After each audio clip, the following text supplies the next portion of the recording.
Bonjour tout le monde, Chantal Thibouteau, ostéopathe, anciennement ergothérapeute, qui tente de vous vulgariser l'anatomie humaine, ce corps que vous ne connaissez pas mais qui vous suit toute votre vie.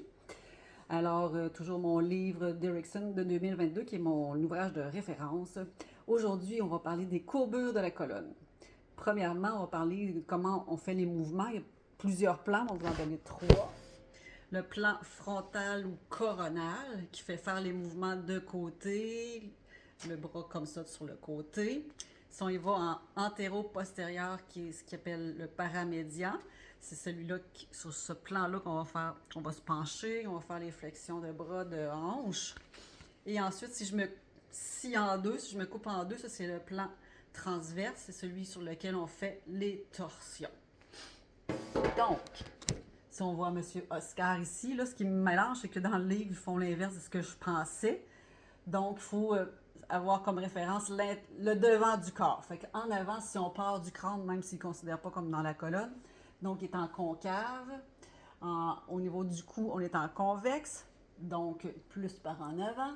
Au niveau du thorax, on est plus en concave, donc rentré.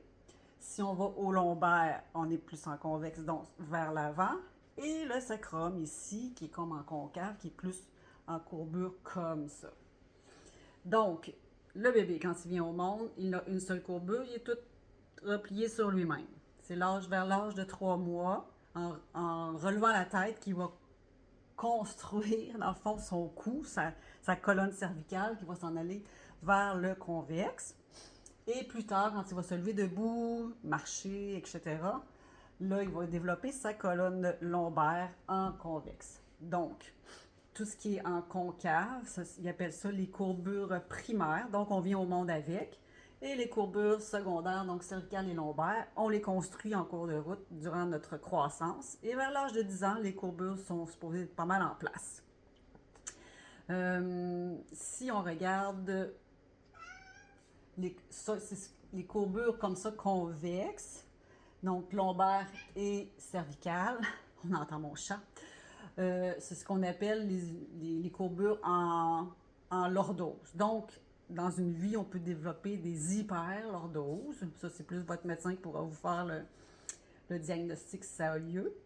Et on peut avoir des courbures en hypersyphose, donc plus courbées comme ça. Donc, avec le temps, nos disques s'écrasent.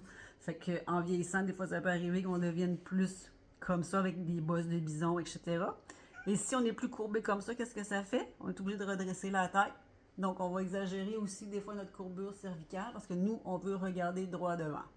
Et de là, des fois, beaucoup d'arthrose à ce niveau-là ici. Ensuite, qu'est-ce que j'avais d'autre à dire? Ah oui, l'autre. Fait que les lordoses-syphoses se font sur le plan antéro-postérieur, comme ça. Si on va avec la scoliose, qui est sur le plan comme ça, donc on va courber sur le côté, on pourrait dire ça. Syphose, lordose, en convexité, concavité dans le plan frontal. Donc, il y en a qui viennent au monde avec ça, mais d'autres qui vont le développer avec des maladies, des accidents, les AVC, etc. Puis, il y en a des chanceux qui ont tout ça aussi en même temps. Alors, voilà pour aujourd'hui. Je pense que j'ai pas mal tout dit d'important pour les courbures. Plus tard, on reviendra peut-être sur le rôle de chacun, parce qu'on va probablement tout décrire chacune des colonnes, donc cervicales, thoraciques et lombaires et sacrées. Chacun leur rôle et leur forme. Pourquoi ils ont telle forme? Parce qu'elles sont toutes différentes d'un niveau à l'autre. Alors voilà pour aujourd'hui. Fait que je vous remercie, puis à la prochaine. Merci, au revoir.